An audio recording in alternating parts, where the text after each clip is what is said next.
Genesis 1. The beginning.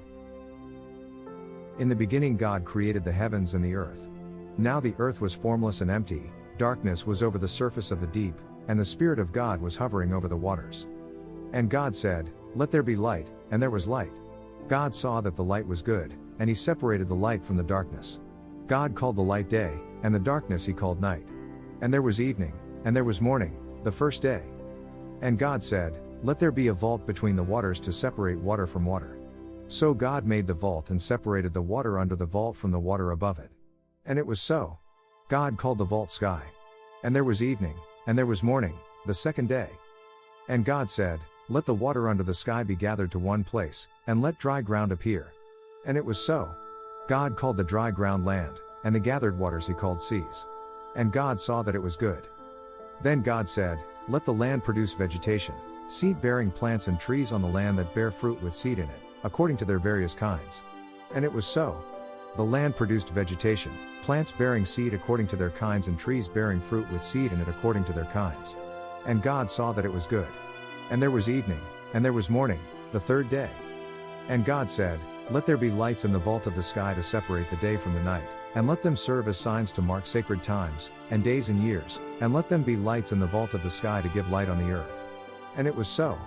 God made two great lights, the greater light to govern the day and the lesser light to govern the night. He also made the stars. God set them in the vault of the sky to give light on the earth, to govern the day and the night, and to separate light from darkness. And God saw that it was good. And there was evening, and there was morning, the fourth day. And God said, "Let the water teem with living creatures, and let birds fly above the earth across the vault of the sky." So God created the great creatures of the sea and every living thing with which the water teems and that moves about in it, according to their kinds, and every winged bird according to its kind. And God saw that it was good. God blessed them and said, "Be fruitful and increase in number and fill the water in the seas, and let the birds increase on the earth." And there was evening, and there was morning, the fifth day. And God said, "Let the land produce living creatures according to their kinds, the livestock, the creatures that move along the ground, and the wild animals, each according to its kind." And it was so. God made the wild animals according to their kinds, the livestock according to their kinds, and all the creatures that move along the ground according to their kinds. And God saw that it was good. Then God said, "Let us make mankind in our image, in our likeness, so that they may rule over the fish in the sea and the birds in the sky, over the livestock and all the wild animals, and over all the creatures that move along the ground." So God created mankind in his own image, in the image of God he created them, male and female he created them. God blessed them and said to them, "Be fruitful and increase in number, fill the earth and subdue it. Rule over the fish in the sea and the birds in the sky and over every living creature that moves on the ground."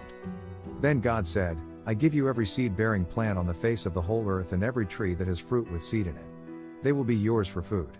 And to all the beasts of the earth and all the birds in the sky and all the creatures that move along the ground, everything that has the breath of life in it, I give every green plant for food."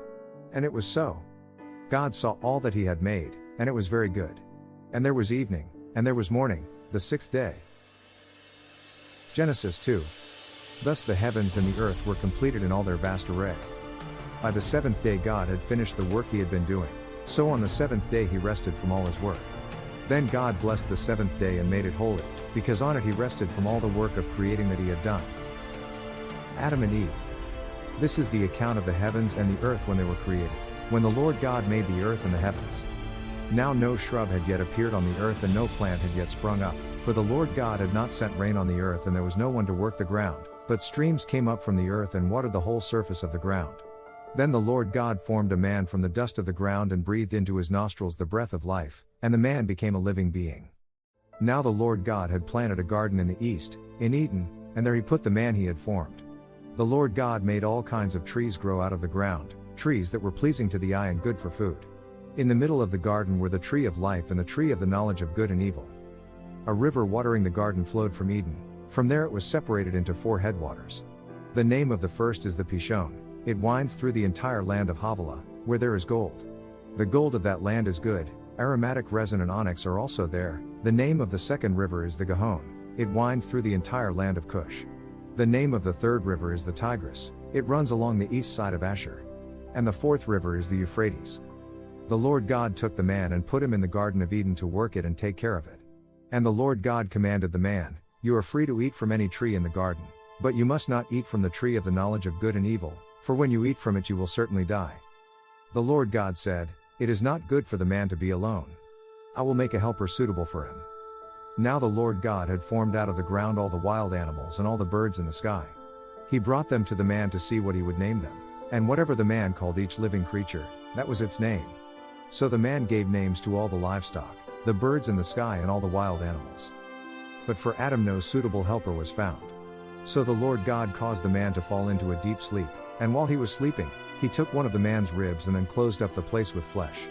Then the Lord God made a woman from the rib he had taken out of the man, and he brought her to the man. The man said, "This is now bone of my bones, and flesh of my flesh. She shall be called woman, for she was taken out of man." That is why a man leaves his father and mother and is united to his wife, and they become one flesh. Adam and his wife were both naked, and they felt no shame. Genesis 3. The fall. Now the serpent was more crafty than any of the wild animals the Lord God had made. He said to the woman, "Did God really say, 'You must not eat from any tree in the garden'?" The woman said to the serpent, "We may eat fruit from the trees in the garden, but God did say, 'You must not eat fruit from the tree that is in the middle of the garden, and you must not touch it, or you will die.'" "You will not certainly die," the serpent said to the woman. "For God knows that when you eat from it your eyes will be opened, and you will be like God, knowing good and evil." When the woman saw that the fruit of the tree was good for food and pleasing to the eye, and also desirable for gaining wisdom, she took some and ate it. She also gave some to her husband, who was with her, and he ate it. Then the eyes of both of them were opened, and they realized they were naked, so they sewed fig leaves together and made coverings for themselves. Then the man and his wife heard the sound of the Lord God as he was walking in the garden in the cool of the day, and they hid from the Lord God among the trees of the garden. But the Lord God called to the man, "Where are you?" He answered, "I heard you in the garden, and I was afraid because I was naked, so I hid." And he said, "Who told you that you were naked? Have you eaten from the tree that I commanded you not to eat from?" The man said, "The woman you put here with me, she gave me some fruit from the tree, and I ate it." Then the Lord God said to the woman, "What is this you have done?" The woman said, "The serpent deceived me, and I ate." So the Lord God said to the serpent, "Because you have done this, cursed are you above all livestock and all wild animals.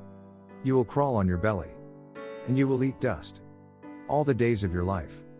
And I will put enmity between you and the woman, and between your offspring and hers. He will crush your head, and you will strike his heel." To the woman he said, "I will make your pains in childbearing very severe. With painful labor you will give birth to children.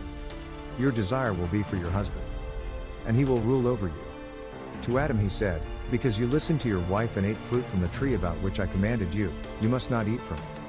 Cursed is the ground because of you. Through painful toil you will eat food from it all the days of your life. It will produce thorns and thistles for you, and you will eat the plants of the field. By the sweat of your brow you will eat your food, until you return to the ground, since from it you were taken. For dust you are, and to dust you will return." Adam named his wife Eve, because she would become the mother of all the living. The Lord God made garments of skin for Adam and his wife and clothed them. And the Lord God said, "The man has now become like one of us, knowing good and evil. He must not be allowed to reach out his hand and take also from the tree of life and eat, and live forever." So the Lord God banished him from the Garden of Eden to work the ground from which he had been taken. After he drove the man out, he placed on the east side of the Garden of Eden cherubim and a flaming sword flashing back and forth to guard the way to the tree of life. Thanks for watching.